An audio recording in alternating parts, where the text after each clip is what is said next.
Do you want anything from the shop? Cornetto. Where we're going, we don't need roads. Surely you can't be serious. I am serious. And don't call me Shirley. I'm funny how? I mean, funny like I'm a clown, I amuse you? That's my secret, Cat. I'm a Jedi. I'm Batman. Yes. It feels really nostalgic to me. Is That's it too the nostalgic? point. Yeah, That's- Are people gonna like it? Fuck 'em. Maybe. Maybe not. Maybe fuck yourself. Why so serious? The first rule of Fight Club is... Keep your friends close, but your enemies closer. It's tricky like that, Jesus. Life, finds a way. Help me, Obi-Wan Kenobi. You're my only hope. You talking to me? What do they call it? They call it Royale with cheese. It's spicy. You like spicy? No. It's not so spicy. Come on. This, my friend, is a pint. It comes in pints. I can get you one. Hey everyone, and welcome back to the Real Film Podcast. It's just me and Matt this week after the chaos. Is that a good word for the shenanigans of the last podcast? What have you been up to, Matt? Got anything interesting to tell the listeners about? Not really. No, just playing some games, filming some content, but not content for this. Content for, as well, I said, my secret thing. It's not really secret for Jam Jar Productions. That's what I've been doing. Comedy stuff that we'll share soon. Got a trailer. Done that. I'm just gonna stay silent. I'm like Louis Theroux in your hair. I'm just staying silent. Just making you Just say see stuff. what I say. Yeah. Did that. Yeah, filming stuff. There has been stuff I really want to watch, but all my free time's going into filming and scheduling for that. So we should be done in a few weeks, so I'll be able to go back to actually watching things again. You have been playing some Dark Souls though, Matt. Yeah, I have played Dark Souls. Spent a lot of time doing that, didn't you? Spent a couple of hours doing that, yeah. Bit too long, maybe, for a short YouTube video. Yeah, I went a bit insane, to be honest, doing that. Playing Bonfire to Boss, taking on the Abyss Watchers, lost my mind a little bit. Yeah, I think that's the angriest I've got playing Dark Souls. I did get quite surprised at how angry you got, actually. Yeah, I stayed quite calm. I was like, because I think, I don't know what, like the way you've edited it, I can't remember if it comes across, but I was getting quite close. I was getting past the first bit like really easily. Yeah, you were, yeah. And I kind of felt like I was doing quite well, whereas you looked like you were doing very badly. Yeah, I was getting very angry. So that's a lot a funny of the time. video. It's on YouTube if you want to check that out. Yeah, definitely go and check it out. Also coming up is our new series, which is currently untitled. Yeah. Where PlayStation users will be aware that if you subscribe to PlayStation Plus, you get a number of free games every month. Some of them are pretty good. Like last month was Bloodborne, which would have been cool if we started a series last month, really, because then we could just play Bloodborne for a bit and reviewed that. Yeah, we've both already played Bloodborne now. But what we're going to do is we're going to play them for a bit, see if they're any good, and then review a little video. Yeah. This month you've got Mad Max. Yep. Which I think is supposed to be quite good. Yeah, I've heard really good things. A game called, Google Docs gone, Trackmania Turbo, which is actually quite fun. What do you do on Trackmania Turbo? You just race cars. So it's kind of is April a car themed? Maybe, yeah. April does equal cars. Yeah. Because Jesus loves cars. He does love cars. The Pixar films, not actual cars. Yeah, Jesus loves Pixar. Big Lightning McQueen fan.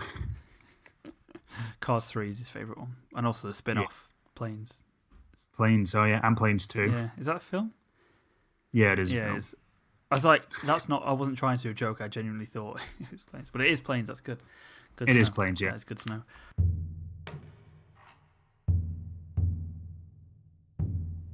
The Japanese archipelago, 20 years in the future. Canine saturation has reached epidemic proportions. An outbreak of dog flu rips through the city of Megasaki. Mayor Kobayashi issues emergency orders, calling for a hasty quarantine. Trash Island becomes an exile colony. The Isle of Dogs. Do you know what else I've seen, Matt? I went to see a little Wes Anderson film. Isle of Dogs? A little stop motion. I Love Dogs. I Love Dogs. Do you get it? Yeah. It's good. I do get it. which is a lovely stop motion animation, which is about a little boy whose dog has gone missing. Not missing, he's been banished to Trash Island because the mayor of Megasaki City and cat fan has banished all the dogs because they all have dog flu. And the little boy goes to find his dog on the island. And it's very nice, as you'd expect from a Wes Anderson film. It's sort of, if you've seen the trailer, it's pretty much that, but for 90 minutes. What are you going to expect? Nice symmetrical shots, some really, really nice stop motion animation, some really weird deadpan dialogue. It's like his like worlds, like his films are just like they're their own genre. It's weird. Like what? I don't know what you class his films as.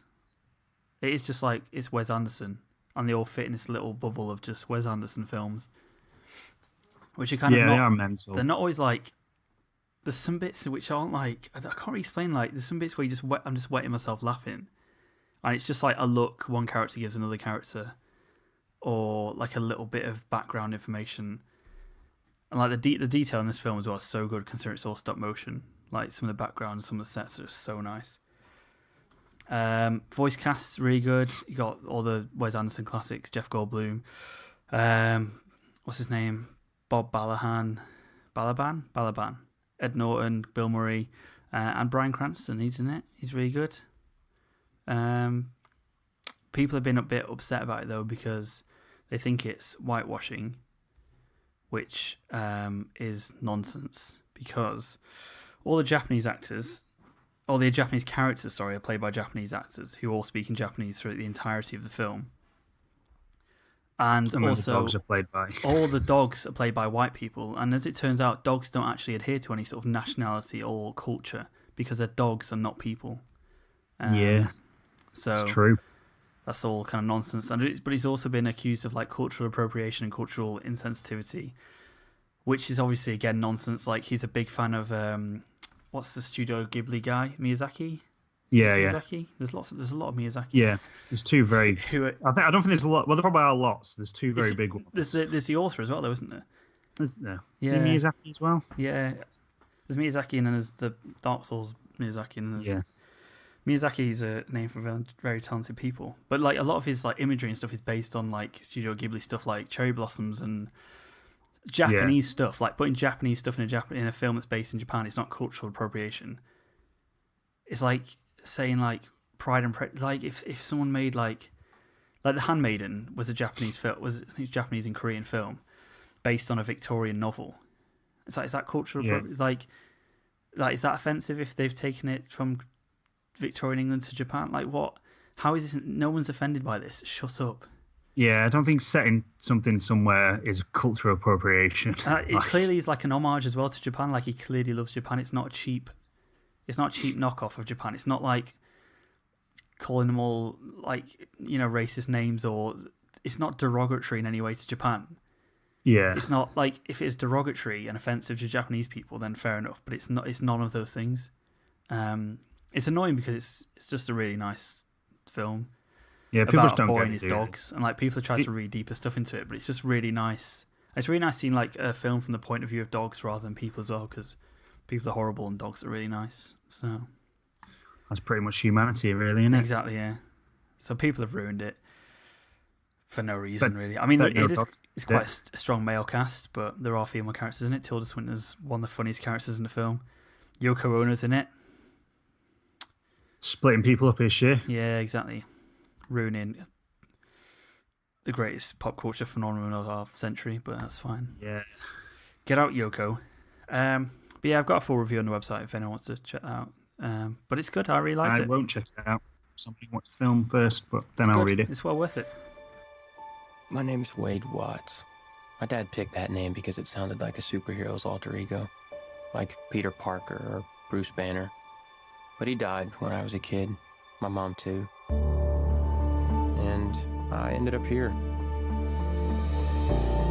Sitting here in my tiny corner of nowhere.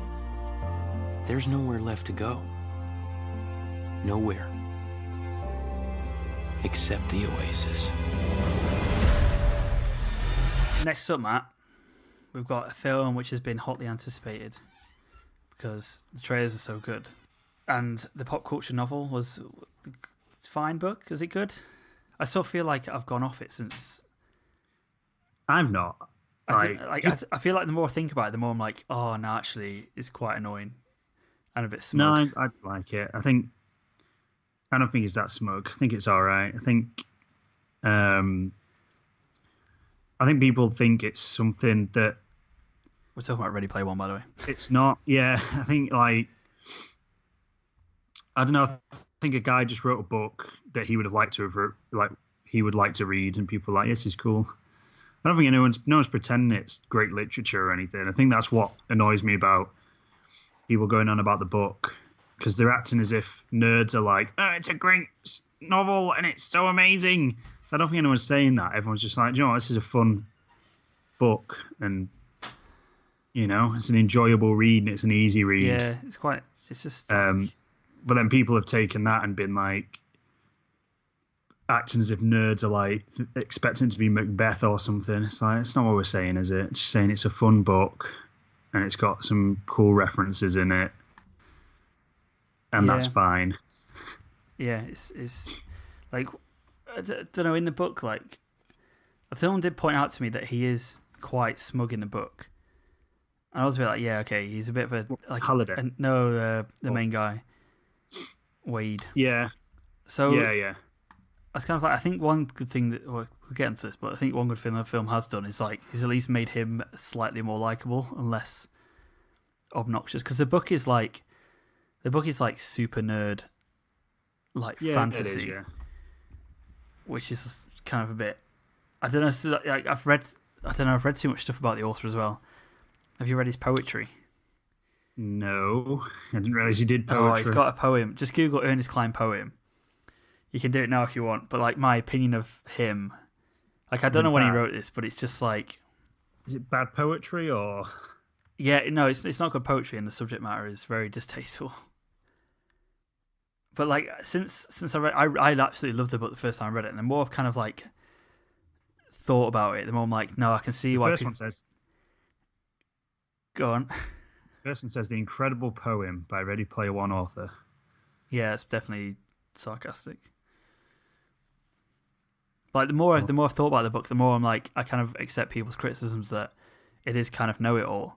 But like, and people saying like, oh, these are really cool references. I feel like the references in the book are all done as nice, like, they're there to like give you a nostalgic feeling. So a lot of the references I didn't really get that much because they were 80s before I was born. Like I still felt that nostalgia that the book was trying to get across. And I don't think like, I wasn't like, oh, that's cool because it mentions this. I think it's cool because it makes me feel like a kid again. Yeah. No, definitely. I think that's. Whereas people are like, oh yeah, this is in it. I'm like, it doesn't matter. It's more the feeling that gives you rather than the fact that it's just there. Like, it's got to have some significance to the characters. Oh, definitely. Yeah, I think that's what the film missed, really. Yeah, it definitely missed that kind of time. Should we get into the film properly? Yeah, let's get into it. We just rambled a bit, but yeah. Yeah. Overall impressions, non-spoilers, for a few minutes. Nah. I didn't hate it. Yeah, I didn't hate it anywhere near as much as I thought I would. At the same time, I kind of. The thing is, like, would I watch it again? Potentially, if it was just on TV, and I was like, I kind of wanted because a lot of people love it. Yeah, a lot of people. Like the critics are like pure Spielberg magic. Like it's not. Like this is not even close to like Jurassic Park, E.T. Oh yeah, Schindler's List. And yeah, I mean, but like thinking of like the kids films in terms of entertainment. Yeah, I was gonna say like it's very different from Schindler's List. Schindler's List has got the girl in it. It's got colour in it, for one. Yeah, there's no CGI in Schindler's List. Yeah, I think my main issue with it, and this is maybe why I didn't enjoy it, was because I felt like it took things from the book that were the worst parts of the book for me, or the least interesting parts, and then the stuff that I liked about the book, like the solving of the riddles and yeah, they were so boring in the film, and that sort of thing, like figuring out these intricate sort of puzzles that had been laid down. It was just sort of There was no like struggle, was there? There's no they were it was like they sat down, figured it out, and then went on. Yeah, it all kind of this film all feels kind of like luck. It just feels like they just happened to stumble upon everything at every single stage to then win this huge prize. And you, like in the book, you don't. It's properly. They're working it out. They're figuring it out. They're piecing it together. One person figures out this part first. Someone figures that part out first, and there's a bit more back and forth. Whereas all this is just Wade kind of finds out the first one, and then after that, everyone kind of just helps him win it and stuff. Whereas in the books, it's a bit more complicated than that. Like even though there's the high five, as they call them, like the people that are figuring out the clues the quickest, even though they're kind of on the same side against whatever they're called, IOI. Yeah, even though they're on they're still on their own side as well because they all still want to win, and that doesn't really come across in the film. Yeah, really. not at all. Yeah, like maybe watching it again, you just be like, yeah, this is kind of fun, I suppose, because. But I think that's a lot with adaptations when you expect something and then this. I mean, I've seen people go, it has no recollection, like no reminiscence of the book apart from the title. I'm like, well, it does. It has. It does, yeah. It does. Like, it draws very heavily from the book, but more just in the very basic concept rather than. And I understand, like, some of it's got to be simplified down because in the book, it's like they have to find the key, so they figure out the clues to the key, then they have to find the gate, then they open the gate. It is a bit overcomplicated in the book. It is a bit overcomplicated, so they have to simplify it down, but like they just dumbed it down so much, and just every single step of the way was just an accident in the way they figured it out, rather than a knowledge of pop culture and of Halliday's life as well. Yeah, it's like, yeah, I can't really go and spoil this, but yeah, and like the characters as well just felt like, okay, you guys are friends, okay. I don't care about you. Like, who are you? It's like you guys are friends because you're all nerds. And it's like. I don't really get the impression that any of them were that nerdy, though. And like the Oasis. Yeah. Felt so small. It's like literally infinite. Like, there's a Star Wars. There's Tatooine is in there as a planet. And like. Yeah. There's all the ships from Star Wars. And I know like there's obviously a rights issue with getting everything you want. But I'm sure like. Well, it's not George Lucas anymore. It's like surely you can get stuff. Yeah, like, yeah. There's no like in the book he travels from planet to planet to planet, trying to find clues and stuff. Which, why did they make it so small? There's like 2 planets in the film, and also why did no one? What are the rules of the Oasis in this? Like in the book, people literally live in the Oasis. Like that's where they make their money. That's where they meet their friends. That's where they go to school. That's where they literally do everything apart from sleep. Like in this film, I don't understand like what. It was just nerds in like different costumes. It would have been cool to have like a shot of him just like walking down the street or like doing a job, or like the other bit. There's a bit in the book where he's doing like a job. Yeah, and then like it should just be cool to kind of see that and see like, how the Oasis is integrated into the real world, because that's what gives it stakes. It gives it stakes because it's a real thing that people use. Like people need it to survive. Like why was that not explored at all? Apart from it's just this online game. It's like, well, I don't care. Okay, so this company wins it and puts advertising on it. Like, it didn't have the same stakes as a book, whereas in the book, it's like, if they win this, that's our lives are over sort of thing. Yeah, exactly, yeah. Yeah, there's no kind of threat to it, and I felt like IOI was quite, like, incompetent in the film. Yeah, like they're really scary in the book. Yeah, in the book, they're, like, terrifying, and in this, it's just like, it's literally kind of like Scooby-Doo. Like, I would have got away with it too if it weren't for those kids. Yeah, it's like, I feel like the kids weren't smart either. They were just stumbling on it. They just happened to stumble on stuff quicker than. I feel like the line between like PG and 12A was a bit too far on the PG side. Yeah. And there's something I'll talk about spoilers, but should we go into spoilers? Yeah, I know. Yeah, I suppose there's not really much. I mean, I don't think there's loads to spoil anyway, but no, there isn't really, but. I think I wouldn't tell people not to watch it, but yeah, I can't really, in good faith, recommend it. I can't recommend it either. Yeah, like if you go and watch it and you enjoy it, I can kind of see why, but at the same time, if you find it pretty dull, then yeah, I understand that as well. Yeah, I suppose I didn't enjoy like it on a superficial level though. Like it didn't look good. Like, No. it didn't look nice. There was some like marginally interesting like the fight, visual aspects to it, and then a lot of it was just like, the final battle at the end looked like a DCEU special. Yeah. It's like, here's this big grey villain, here's this big grey planet, here's this red background lighting to signify danger. Yeah, it just looked kind of like... great. I don't care. Big fights are boring. How's no one realised that big CGI fights are boring yet? Because I think the vast majority of people don't find them boring. Oh, God, I do. I mean, do you think, though, if this wasn't Spielberg, people would like it as much? I swear people are projecting Spielberg onto this. Because it didn't feel like a Spielberg film to me. No, it didn't to me. And everyone's like, Spielberg's back. It's Spielberg magic. Spielberg back to his best. I'm like, oh, is it? No, it's not. Yeah, if someone told me Michael Bay would have directed this, I'd have been like, yeah. Yeah. I feel like Spielberg obviously didn't write it, so I feel like that's probably one of it. Like, it's written by Zach Penn, who's like... very dubious history. His history is shocking. He's written like Elektra... All his like... He's got like a story thing on Avengers, a story credit, which is basically because he wrote a shocking script, got kicked off it for Joss Whedon to come on and fix it. He's written X-Men. I don't think he's done anything since then. Anyway, he's done a few video games, X-Men: The Last Stand and Elektra. Why is he being hired to do this? Like, you've got Spielberg on. Why is one, Spielberg not writing it, or two, just get decent writers to do it? Because I didn't feel like directing was. I feel like Spielberg actually got some decent performances out of. Like Olivia Cook, I think is quite good in it. Yeah. I think the hideous monster Olivia Cook, disgusting to look at. One of the main plot points of the film is that she's supposed to be not very attractive in real life. Yeah, she's got stupid. Like, yeah, it's so bad. We can talk about that a bit more in spoilers because there's a really horrible bit with it. But like, some of the dialogue is just, it is like literally Harrison Ford's. You can type this shit, but you sure as hell can't say it. Yeah, but I mean, some of it's terrible. Some of it's terrible in the book, to be fair. It is, which is why have you got Ernest Cline, who obviously he's got a great imagination. Why is he writing? Why is he writing it? Why is there two people writing this film?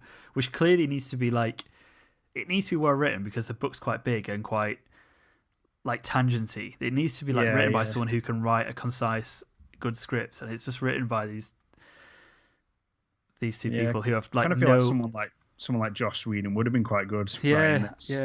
Yeah, or even like Spielberg himself could have like, but I don't know. Let's go into spoilers then. To go into like the big, like you're talking about, the IOI threat was just non-existent. So one of the, it's like the bit in the book where Sorrento like blows up Wade's caravan, and in the book it's like this, like you never expect him to, when he first realizes he's actually blowing it up, it's like a massive shock. Yeah, and it's a massive surprise. It's like this massive moment of, oh shit, this is the stakes here are really, really high. Yeah, and then in the film it's like you just see the drones come in and do it. It's like, why have you not used that as like an element of surprise? Yeah, it's like a shock factor, and him just be like, you're not going to blow me up, you don't know where I live, you don't know who I am. Like, that would be so much cooler. Yeah, kind of, even when it blew up I was just a bit like, it didn't feel like it had any repercussions at all. Yeah, and like, I was just like, oh yeah, the like kind of halfway through afterwards I was like, oh yeah, there was people in there, weren't there? Like, they're dead now. That old lady who he just ignores at the start. Yeah. And what's his name? Finchy from The Office. Yeah. I love seeing him in films. I don't know why. Just he turns up and I'm always like, oh yeah, there he is. No, it freaks me out a bit. I'm like, what's he doing here? I like how he does it quite a lot with, like, he's in like Kingsman. He just like this. There's like one line. It's like, why? Surely you don't need this. Like, how much are you getting paid? He just like, loves it. Doesn't need the exposure, does he? But, no. And there's also a bit where Shoto dies as well. He gets thrown off a balcony or something. Yeah. Spoilers for the book also. Yeah, spoilers for the book. Yeah, obviously he gets killed. Which is like, again, like a really big moment where you're like, oh, he died. Isn't it? Yeah, isn't it like they're in the middle of a fight or something? Yeah, and his avatar just like goes offline. Yeah. Yeah, it's really good. It's really effective. I was like, what's happened? Yeah. And like, they get, like, as you say, it's that thing about adding menace to them, whereas in the film it was just like, I did like Mendo. I like Mendo. I just like Mendo. But it all just felt very incompetent. It's like his and password. You're like, how are they this massive business that can't even outsmart like some kids? And that's the thing, like, because the kids didn't seem really smart. They just seemed like more really stupid, like it just made everyone look really stupid on the other side in comparison. I did quite like Mendo because he was quite funny, but at the same time, yeah, your comedy character can't be your evil bad guy because otherwise it's like, again, they didn't know whether they were going for like genuine threat or kind of kids mustache twirling Scooby-Doo villain. Like which one do you want? And it's like the bit where he just leaves his password on his like his computer. It's like he's the head of this like massive computer company, and he doesn't understand computers. Like, come on, like it's just like stupid. And like there's so many like weird bits like that where they've just sold out. And it's like the Oasis bit where the people running through the streets with headsets on. Yeah. How's this working? Yeah. What are you they're doing? just going to run into a wall or get hit by a car. So many annoying bits like that. Well, the whole point, like in the book, because like there's probably a lot more in the book that to like travel to other worlds, you need like money, and and you can't.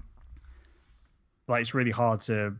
Like what they do is they work in the Oasis to get money to then be able to go to other worlds and earn more money and stuff, and. Wade's just like stuck on this one little world, going to school and stuff and doing his own thing. Yeah, missed out on that as well. Even though his friend H is like going off doing all this exciting, cool stuff and everything, and then it just happens that the first key's on the world that Wade's on and stuff. Well, which is like designed on purpose by Halliday to give everyone an equal chance at getting the key. Yeah, and it's like a really important like message as well to be like the book's all about this kind of like haves and have-nots and like social disparity and. None of that was in the film at all. Yeah, and it's just like what I didn't like either was I can't remember how this is done in the book, but you know, like the archive of all of Halliday's memories. That they were like, oh yeah, this. I don't think they did that in the book as much. No, I don't think there is. Like as soon if they did, I think they did it better. Anyways, like here's this place where you can just go and watch all. It kind of felt like so self-gratifying on Halliday's part. Which doesn't come across in the book. It doesn't come across like that in the book. I don't think any of it. No, it's more like I love these things. Like, I love these things. It's not like I love me. Look at my life. It's more like I love these things. You should love them as well. If you love them, then I trust you with the Oasis sort of thing. It's not like. Whereas in the book, in this film, it's kind of him going, "Do you know what? If you know about me, you can run this thing." Yeah. Like it felt really bizarre, and I think they just played it quite safe with some of the stuff. Like I think the Shining sequence is one of the best. I did like that actually. Yeah, that was really cool. Where they obviously go into the hotel that's in the film The Shining, and there's all these different bits and pieces going on. But even that just felt like they just accidentally stumbled into everything in that. And because in the book, to like get certain keys or gates or whatever, they have to go like into a film and recite the lines perfectly, don't they? In the movements and stuff, characters, which is a really cool concept. It's Ferris Bueller or War Games. Yeah, something like that. Yeah, and you just think Matthew Broderick. That would have been really, really hard to nail in a film, but it's doable. Like it's Spielberg, you know. He's got endless resources here. It feels like they really chickened out of attempting to do that. I feel like all the references in this did feel like shallow. Just really shallow, like. The references didn't annoy me as much as. No, they didn't. At least, there were a few bits where they're like, "I know this, I know this, I know this." Yeah, well, that was it. Yeah, that's in the book though, so I'm kind of like. Yeah, one of the annoying things is like when two nerds are explaining references to each other that they both understand just for the purpose of. There are bits in the book where you're just like, "Oh, shut the fuck up." That maybe don't understand the references, and you're just like, at least put a character there for them to explain it to that doesn't get it. Yeah. Which again would kind of work into the idea of the Oasis not just being for nerds, it being for everyone. That's what I mean, yeah. It's not like it's not what it is. Yeah. Or even like IROC, what's his name? TJ Miller's character. In the book he's like their not nemesis, but like the school kind of not bully, but kind of the guy like Wade and him don't get on.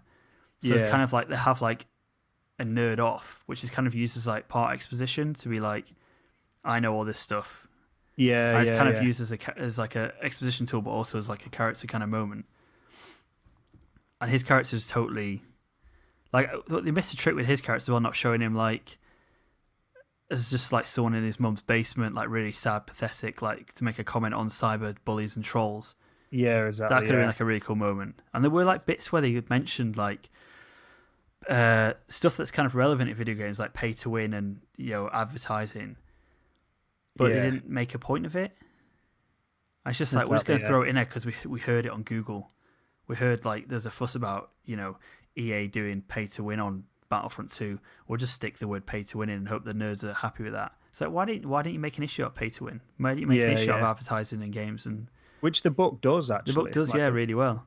I feel like it didn't really know what, like it diluted things that didn't need diluting, like emphasised things that didn't need emphasising. Yeah. And sort of lost any sort of resemblance of interesting characters on the way. Like Simon Pegg as well. Like I was really excited when I heard he was going to be Morrow. Yeah, because Morrow has a massive role in it, and then it turns out at the end the robot was him all along. So why didn't you just make that his character? What was the advantage of him being hidden? Yeah, I don't understand. Like maybe at the end he can just be like, "Oh yeah, that's me, by the way. I was helping you all along." But why did he have to have like a different, like a robot? Like I just don't. Why couldn't he just have been helping them as him? Like in the book as well, he like takes them to his own base. To when they're getting like killed off and stuff. And that's another thing. Like exactly. When they start getting killed off, he like intervenes. He's like, "We need to win this, or you need to win it." More like. And like they travel. I can't remember where Wade's originally from in the book, but he travels like long distances to get to Morrow. Yeah. And like when his flat gets blown up, he doesn't just like stay in the area. Like, why is the world in this so small? It feels like everyone next door neighbours. Like what? Yeah, it's like the scene where it's the whole world. It's like the van just turns up. Yeah, the van and turns up. And there's just three of them in there. It's like the five people that happen to be leading the biggest competition the world has ever seen just happen all to be together. Two of who are from Asia, and now they're suddenly in America. Yeah, why aren't they in Japan? It's like this is like a global thing. This is supposed to have big impacts on the entire world. Yeah, it's like let's make it tiny. They do come together in the book, but he flies them all out. You just can't bypass that and be like, "Oh yeah, we're all together now." No explanation of how we came together. I thought why that we really came together. It was like, what is going on? And so I don't know how that reveal came across to people that didn't know it either. Do you know that H is a black lesbian woman? Because like obviously I knew it was coming, so I wasn't like, because I thought it was weird because I thought H was quite funny in the Oasis, and then in real life, I just felt like her stuff just didn't work at all. Like any of the jokes, anything. I think that's the weird thing, that there was like a proper disconnect between their avatars and them, that you felt like they were so separate that even though I enjoyed H in the Oasis and I was like, oh, I feel like I know this character. Then when you start showing her, I'm like, there's no connect there for me between these two. And the same with the two Japanese guys as well. I'm just a bit like, I kind of like the little kid actually. Little kid was all right. Yeah. Yeah, little kid. Reminded me of like Short Round a little bit. Yeah. I thought he was cool, but we've got like 1 minute of that. It's like, where's the rest? I can have some more of them just being mates and just like chilling out. And because I think at the end of the day, that it almost, even though the threat weren't massive, it kind of forgot that they were just a bunch of kids. Like I think there needed to be like a scene where they were just being like, or like be really scared and be like, they blew up my flat. Oh yeah, like where's the ramifications of that? Like I know he doesn't like his auntie and her boyfriend or whatever, but like in the book at least he has that connection with that old woman.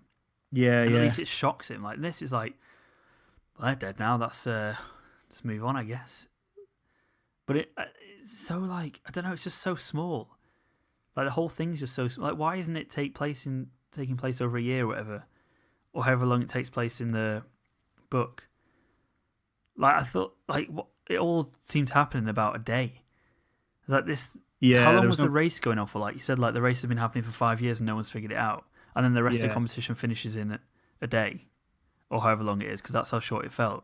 Yeah, it feels just like overnight. Like you feel like done. Something like Lord of the Rings, you feel like that's over a year. It's over 3 films, but it feels like such a long time. It feels like the characters have actually progressed from the start until the end. Yeah. And this is just like we played a game and then we won. Great, yeah, that's good. And then we're gonna make out on this chair. With a hideous monster woman. Yeah, do you want to talk about that? Absolutely disgusting woman. So this is like the idea that anyone could be anyone on the internet. but actually, it's not anyone. It's a very attractive young lady. Yeah, just with a little bit of a birthmark. Tiny birthmark, which is like you wouldn't even notice. And the weird bit where he like walks up to her and just like moves the hair from her face. Yeah. And it's to be just fair like, though, in the book, at least she's kind of a bit like, I don't know. Like I know she's not supposed to be ugly in the book either. Really, apart from, like she's got this birthmark. I don't think she's supposed to be like unattractive though. like Is Elephant she? Man. But... Yeah. No, like, but I think she's I think she's supposed to be like ordinary. Yeah. Like, I think that's the point. I kind of understand it's obviously Hollywood, but then don't pretend that she's not going to be attractive. Yeah, it's really hard to like play. Like, I do understand it's really difficult because what's ordinary sort of thing. Like it's really hard to kind of play off, but it does feel quite false when it's just. It kind of feels like it's missing something that the book was trying to say. It's missing the point completely. Like, and she just comes across as being like, a bit just annoying about it. Like too modest. Yeah, it's like, come on. Fake like, modesty. Yeah. Yeah. It comes across almost as that rather than genuinely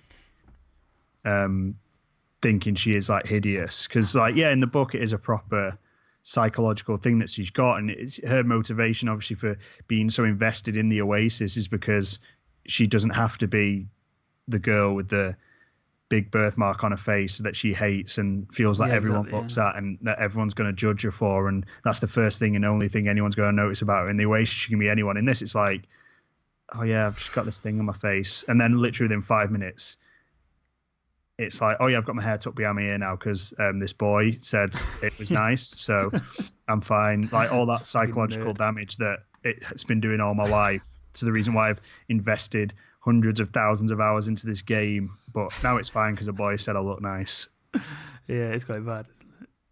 Not that the book really handles it much better. No, the book doesn't, because at least the book tries to say something with it, even if it does resolve it too quickly and neatly and everything. Yeah, it is like that sort of typical boy fantasy. There was like when I read it now, when I think about Radiohead, I'm like, that is like 14-year-old boy has written this. Yeah, it is. It is kind of like, oh, this girl, she's really nice. I met her. She's really hot. She's like pretending she's not hot. Oh, she is hot though, isn't she? Yeah. Oh, and then she falls in love with me. Oh, great, because I'm so great and because I'm so nerdy. Yeah. She falls in love with me because I'm a nerd. I've heard people say that the film deals with it better than the book, but I don't think it really does. No, I feel like their relationship in the. I don't know. I don't know. The book is a bit weird. I don't know. I don't think either of them handle the relationship particularly naturally or well. No, I don't. But I don't know. Yeah, I don't know. I've not read the book in a while, so I'm gonna have to reread it and see. Yeah, you're just gonna hate it now. Yeah, maybe. Did you read the poem? I'm kind of reading it as we talk, but it's disturbing, isn't it? Yeah, I've kind of skim read it. It makes me think twice about the way he's written this relationship. Yeah, you can kind of see like the same person who's written both things. If you don't know what this poem is, just Google Ernest Cline poem. Yeah, and it will give you a different perspective on the way he's written out. Like, it's not like, oh, this is sweet.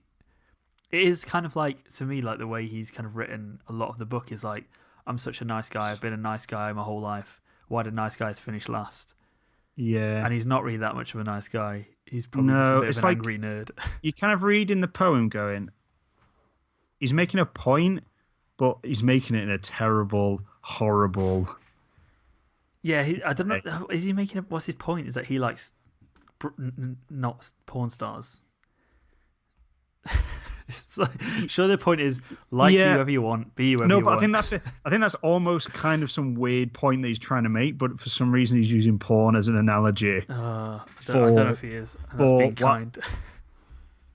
Yeah, I don't really know what's happening here. But it hasn't given me a totally different like perspective on a lot of the book, which maybe it shouldn't, but maybe. How long ago did he write this? Maybe he was. He could have been like 14. Yeah. Yeah, exactly. He could have been 14 and written this. Yeah, could have been last week. Who knows? Anything else to say on the film? I liked Mark Rylance actually. thought he's the only one who actually gave any sort of emotional kind of weight to the film. Yeah, I didn't. He's the only one who had like an actual like emotional thing happen to him. Yeah, I did like him. Like, what? Okay. I just felt like they didn't handle his character particularly well. Yeah. It's just a bit. Meh. Yeah, exactly. Yeah. Did you like the line of dialogue? A fanboy knows a hater. No, I nearly walked out. I hate that. I was outraged by that. I was like nearly sick. So bad. I was. It's that thing. Who's that writing that? Who's writing it? Someone that thinks that's why what are you nerds writing say. it? That's what I mean. It's not written by people who, like, at least Ernest Cline understands the culture. Yeah. But, I mean, he wrote this as well, so I don't know what's going on. Does he understand? Well, I think he more did story for this, didn't he? Yeah. Well, the genius that is Zach Ben strikes again. Clearly, I don't know. Who knows? Yeah. Well, it was a film that we've watched. I'm going to try and watch it again because a lot of people have said they loved it. Like, I just listened to the Empire podcast and they were like, "Yeah, really good, really enjoyable, thrill ride." Oh, I'm like, did Helen O'Hara like it? She wasn't on it actually. Oh, sausage party. To be fair, she probably would have hated it. Yeah, but to be fair, I probably would have agreed with her for once on the treatment of female characters. But yeah. I suppose that's a weird thing though, that it kind of. I don't even know what character's name is. Like what's she called? H. Yeah. No, not H. The other one. Artemis. Yeah, Samantha? Like her character's treated really weird, but then H is kind of treated in a very different way. But I don't know, like yeah, it's kind of weird. It's like this is my because she's a black overweight lesbian. Ernest Cline doesn't care about sexualizing her, whereas the hot white young nerd girl who happens to be straight is the one he sexualizes. Yeah, it's weird, isn't it? I mean, weird, misogynistic. Yeah, same thing. Who knows? The more I think about this, the more I hate everything about it. Yeah, and the book. Maybe we shouldn't read the book again because I think I kind of enjoyed it when I read it. I've listened to it a few times on audiobook. I like it's a really nice adventure. It's like if you ignore it's a good adventure story. That's what I mean. This didn't feel like an adventure at all. This felt like absolute. This felt like nothingness. Yeah. To be fair, their relationship was always one of the weird, cringiest things about it. I think a lot. Yeah, their relationship made me feel a bit ill, and also like the constant showing off, which was just obnoxious. I would have like the book, but yeah, I would have actually really liked if in the book they didn't end up together. I would have actually really liked that. If it had been him, like obviously because she in the book and the film, she's a big like game streamer and people watch her walkthroughs and she's really famous. If he had like really, idolized her and sexualized her and stuff, and then when they actually met, she liked him, but was just like, "I'm not into you that way." Like, do you know what I mean? So then it's this kind of thing of, he's done that, but in a completely wrong sort of way. Yeah. And then she's just like, "Do you know what? I like you as a guy. You seem cool, but." Or just be like, "I don't like you, guy. You're a creep. Stop." Yeah, exactly. Me. Stop liking all my videos. But that's not the way it went. Get rid of those screenshots. Yeah. Yeah, it's a bit. The more I've had a lot of these things pointed out to me, the more I don't like it. I saw a great tweet from Chris Tilley, who used to work for IGN. Yeah. Ready Player One is like masturbation or candy floss, enjoyable while it's happening, but afterwards you feel empty inside. I didn't even find it that enjoyable, to be honest. I find the book enjoyable. I didn't know, but at the time, but now I don't know. Thinking about it, I'm kind of disliking it more.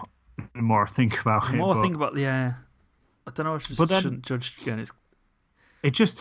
I think what it was as well. It just wasn't how I imagined the Oasis, which I know is impossible because everyone is going to visualize that world differently. Like as an author, you can explain things in whatever kind of sense you want, as much detail as you want. People are still going to have their interpretation of what that world looked like. And even though in the book it always said, it's like hyper realistic and stuff, for me it always felt like RuneScape or something, especially like the noob parts.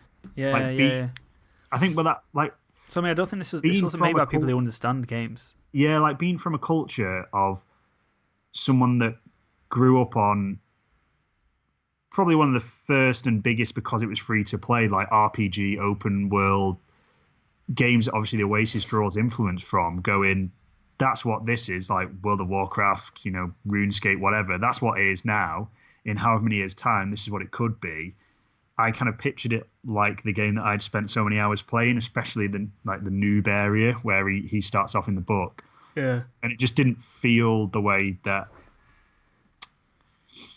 it kind of came across to me as I was reading it. But that's obviously an impossible thing to do because everyone's going to visualize it differently. Yeah, and stuff. And I just felt like they could have visualized things a bit more in a bit more of an interesting manner. It wasn't. People saying it's like visually stunning. Like, is it?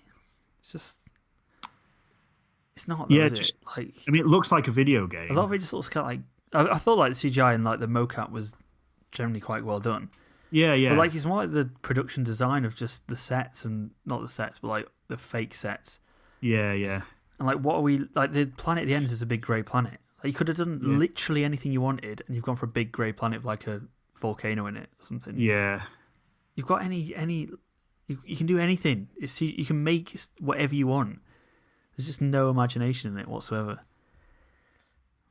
But so that was that. Not yeah. good. Let us know what you think. Let us know. I would like to know because I've not really heard many people who didn't like it. Yeah, but I don't want people don't just messages going like, "Yo, loved it." It's like, what do you like? What worked for you about it? Like, I'm genuinely interested because I really wanted to like it. Like, and as I said, I didn't hate it. I don't think I was sat there over like. There's a few lines of dialogue. Right. There were a few lines of dialogue where I was like cringing a little bit, and like probably in the last 10 minutes, I was like, oh. I got really bored at the end. I was like, can this just end now? Yeah. Like the bit at the end as well, where they decide to like shut the Oasis for Tuesdays and Thursdays. Yeah. Like people work in the Oasis. They need money. Yeah, but that's what I mean. Totally don't understand what this is. Yeah, I don't think it didn't have that in this world though, did it? Really, to that extent. So yeah, no, it didn't. But there's so many different things that are no difficult to get into the film. Yeah, that's what I mean. Get the essence of it. I don't know. Yeah, I think that's it. That they kind of, I think they were maybe worried about under-explaining so many things by going, we can't really explain what lives in this world and works in this world and goes to school in this world. So what we'll do is we'll cut that kind of stuff out. But then if you don't have that stuff, it underplays the real-world implications that the whole competition has, because it kind of just comes across as, someone winning the rights to like Call of Duty or something. Yeah, it does. Yeah, like when people, like I come on, there's points in the book where they, like, don't both the Japanese guys die? Not like I know obviously one of them actually dies in the book, but don't they die? Their characters, their avatars, one of them definitely does. And it's really shocking. It's like, oh my god, like he's lost everything. He's lost like hundreds of hours, and like like he's level 1 now. Like he's back at that little school world with no money or no anything. Yeah, exactly. And I remember in the book being like, oh god, that feels. And now it's just when like you go into the wilderness on RuneScape and you lose all your nice. Exactly. Nice I think that's it. Like having played these games, I understand the way that it works, but it didn't feel like it didn't really have that threat in the film for me. It's like the was it Extra Life thing? How did that work in this? He literally just gave it to him, didn't he? And he was like, "Cool, yeah, here you go." The great bit in the book is where like he finds this Easter egg, which is part of the challenge. Yeah, yeah. Which is a really important part. So he goes to his old house, doesn't he? He goes to Halliday's because Halliday's like recreated his hometown on a planet. Yeah, yeah. So he goes there because he's worked out the clue. Goes into the old arcade where Halliday used to go and plays. Yeah, and he beats plays the one of the Pac-Man games, doesn't he? high score that Halliday got there. Yeah. And thinking it'd be the gate or the key or something. And then he gets the high score and he gets a coin back saying like, is it a coin? Does it say? I can't remember what the coin's like. It might just be a normal coin. Yeah, but he's yeah. like, I did all that for nothing. Yeah. Puts it in his like a virtual backpack, and I think like he can't get rid of it as well from his backpack or something. So you kind of know that, oh yeah, shit, that's the thing that happens like 200 pages ago. It's a really cool moment. Like, because he's done this thing and it's just like the disappointment from that. And then he falls like behind. Like there's bits as well in the book where he like falls behind the race, and the race between him and Artemis. Yeah. And Sorrento's like ongoing as ebbs and flows, and this is just no. It's like he's got the first one first. He's got the second one first. That's what I mean. That's what I was saying earlier. It's just like, okay, well, about it just not having that competition to it. It was like the other four were helping him get there first, rather than competing for it themselves. It's such a really there's such a cool rivalry, and then when they realise that it's like really serious, then they sort of band together a bit. Yeah. Oh, is it when all their avatars die? I can't remember. Did they all die? Yeah. I can't remember. Yeah, it is. Yeah, it is because he's got the life left. Yeah. And he's the only one who survives, obviously, that and gets to the gate because of that. And that's such a cooler way of doing it than. Yeah, then literally just happens to get this coin. Pegg gives him his coin or whatever. Yeah, I don't know. It's all right. Not good. I might watch again just to see what other people have seen in it because I was just kind of irked throughout it. Not irked. I was kind of annoyed as well because it was an unlimited screen. Anyone's listened to podcasts before will know that the unlimited screening audience in Nottingham are quite unbearable because they like to laugh at things louder than everyone else just to show that they've understood the joke, which is but they're in limited. Really annoying. Just don't do it. Laugh quietly to yourself unless it's hysterical. Then you can laugh out loud. Maybe they thought it was hysterical. And a fanboy knows a hater is not something to laugh at. Everyone should have been crying at that. Yeah. I mean, it kind of is something to laugh at because otherwise... Yeah, people, they weren't laughing at it in a bad way. They were. Let's move on to something which is good. Annihilation, which is now on Netflix. Not being released in cinema over here because Paramount... It's madness, that is. Didn't fancy it for some bizarre reason. So this is from Alex Garland, director of Ex Machina. He wrote... now, that's one of my favourite films of the last 5 or so years. That was a great film. He wrote Dread as well, didn't he? He's done quite a lot. I know it's all been very, very good. And this is along the same lines, really. Do you want to tell people what the story is, Matt? I've only watched the first 40 minutes. Well, yeah, just do the premise. Obviously, we won't do spoilers. We can talk about it in detail next podcast because it's one of those films where I suppose you need to talk about it in spoilers to really talk about it because it's batshit. I'm still at that stage of piecing things together and quite like you'll be like that until the last frame, Matt. Not knowing what's fully going on, but basically there's a phenomenon, I suppose, in this national park. Whether that's extraterrestrial, it kind of that seems that way. But what its effects are on the area, it kind of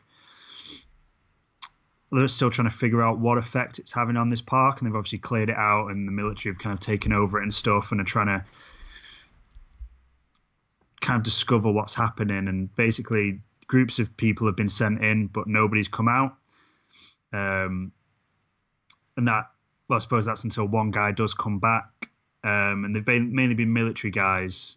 Going in and finally decide to send some scientists in, and the timelines jumping back and forward. And I don't really want to say too much because I've kind of gone into it a bit blind, and I feel like that's benefited me so far. Way, so I don't kind of want to say too much about Shall we, the relationship with the characters and who's who. And we'll do it for book club next month. Oh yeah, that'd be good. Next podcast. So if you haven't seen Annihilation, go and watch it, and then we'll talk about it in full spoilers next time. Because I think that's for this sort of film, it's the only you can't talk about a film like this in non-spoilers. Yeah, because you have to be so vague. It's just it's good. It's like you just there's just no way of possibly doing it without spoiling the whole. It's like the last frame is equally as important as anything else in the film. So.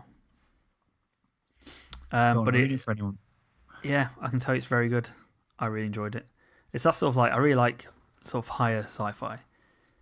Yeah. Joe, it's sort of it's actually making a point about something, or not even making a point, but asking a question about something.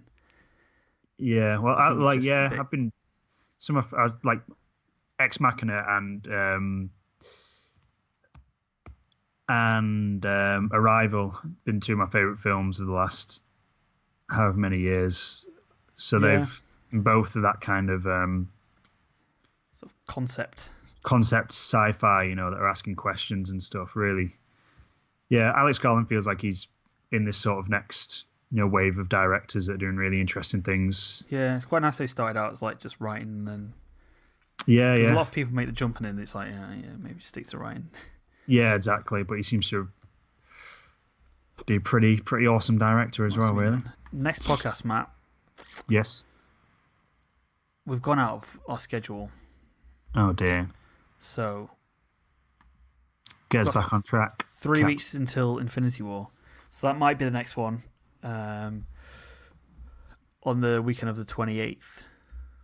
Yes, possibly. I'm seeing that at midnight. So I might do if my friends want to and have time, I might do a little preview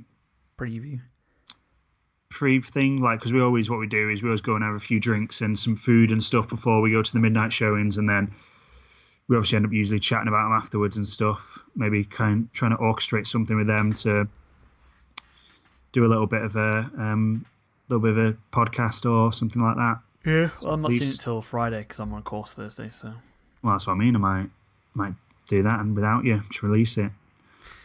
YOLO. On my own. On your own. Just, I thought Avengers was good. Oh, everyone's already watched it, mate. Shut up. Yeah. Well, have you heard about that's big, isn't it? The Russos saying the next Avengers film title is a big spoiler for this one. Yeah, I saw that.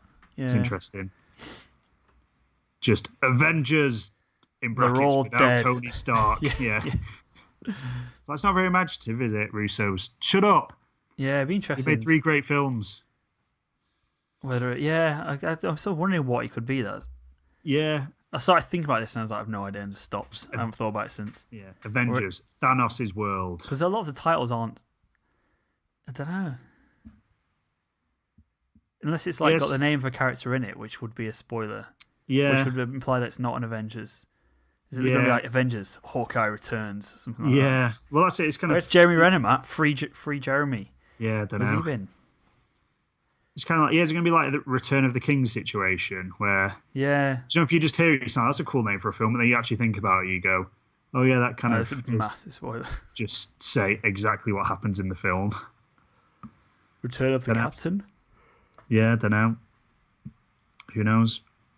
We'll have to wait and see, won't we? We will. I wonder when they'll release it. Yeah, I reckon they'll do it maybe a month or so after Infinity War. I wonder when they'll do a trailer for it, because it's only a year away. Yeah, that's what I mean. I think they'll release the title probably a month or so after Infinity War, just to give people the time to. What the post-credit scenes are going to be? They'll be on for Ant-Man and the Wasp, won't they? Yeah, they'll be on for Ant-Man and the Wasp. And one is just Hawkeye with his family, just like having dinner. It's like, yeah, this is better. Yeah, it doesn't appear in the rest of the film. It's literally just that. That'd be pretty funny, actually. Yeah, it would be good. Or maybe maybe an Avengers 4 preview. There's got to be, hasn't there? There's got to be. But then you just think,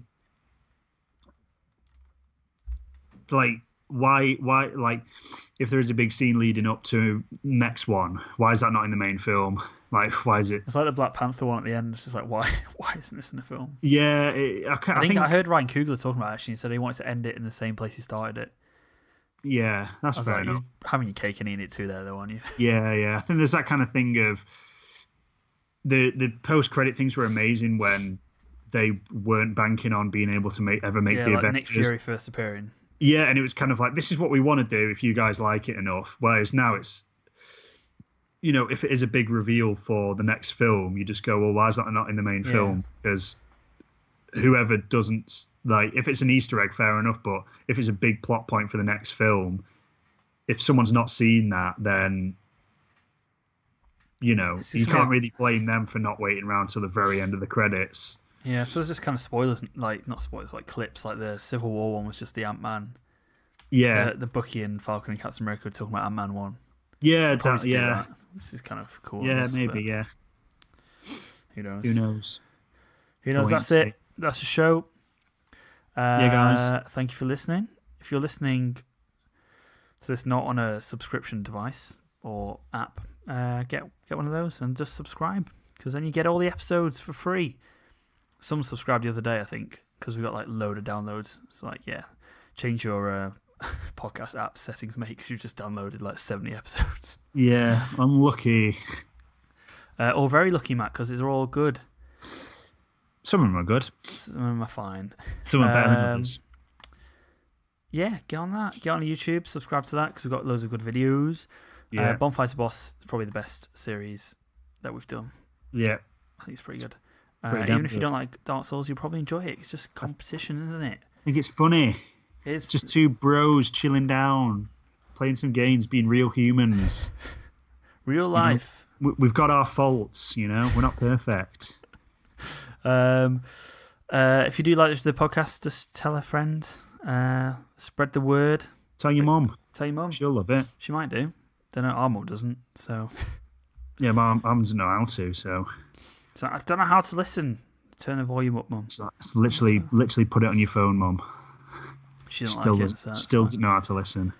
She just doesn't want to because it's there. You go. Disappointments to her. Yeah. That's the show. Actually, we could do an Annihilation in an episode before Infinity War. Yeah, let's do that. I reckon it's good. It's a good one to talk about. Yeah. So go and watch Annihilation. Come back, send us some feedback, and we'll read it out. That'll be good. That's it. Yeah. See you next time. Bye, guys.